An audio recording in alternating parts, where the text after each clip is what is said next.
بسم اللہ الرحمن الرحیم۔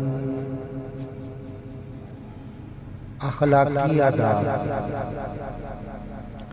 اعلیٰ اخلاق اختیار کرنے سے نہ صرف معاشرہ خوبصورت بنتا ہے بلکہ اعلیٰ اخلاقی اقدار پر عمل کر کے انسان دراصل اللہ تعالیٰ اور اس کے نبی صلی اللہ علیہ وآلہ وسلم کے احکامات و ہدایات پر عمل کرتا ہے، جس کی وجہ سے وہ اس دنیا میں بھی اور آخرت میں بھی سرخرو ہوتا ہے۔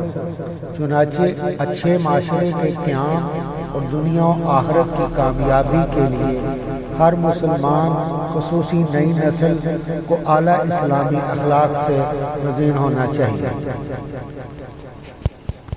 حضور اکرم صلی اللہ علیہ وآلہ وسلم کے 3 فرمان بہت بنیادی ہیں۔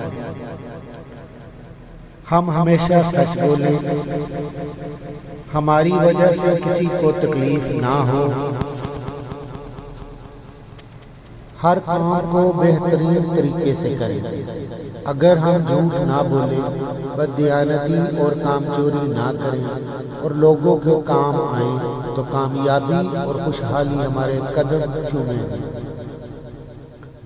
جھوٹ تمام اخلاقی برائیوں کی جڑ ہے، اسی لیے اللہ تعالیٰ اور اس کے رسول صلی اللہ علیہ وآلہ وسلم نے اس کی شدید مذمت کی ہے اور ہر صورت میں جھوٹ سے بچنے کا حکم دیا ہے۔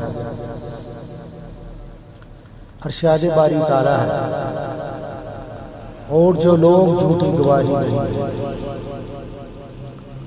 اور جو جھوٹ بولتے ہیں اس کی پاداش میں ان کے لیے دردناک عذاب ہے۔ سچی بات کو جان بوجھ کر نہ چھپاؤ۔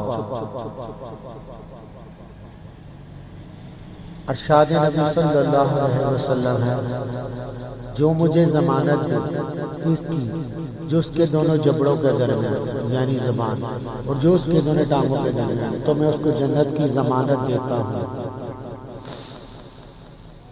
ارشاد نبی صلی اللہ علیہ وسلم سچائی نیکی کی طرف رہنمائی کرنے والی ہے اور نیکی جنت کی طرف لے جانے والی ہے۔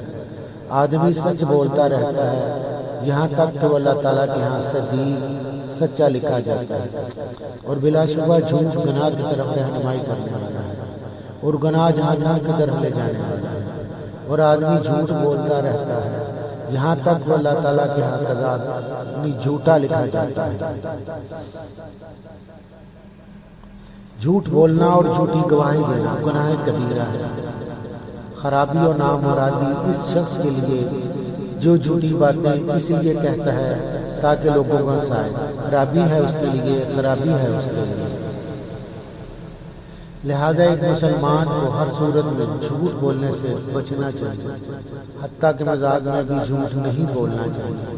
بعض اوقات انسان واضح جھوٹ نہیں بولتا مگر الفاظ کے ہیر پھیر سے سچ کو چھپاتا ہے۔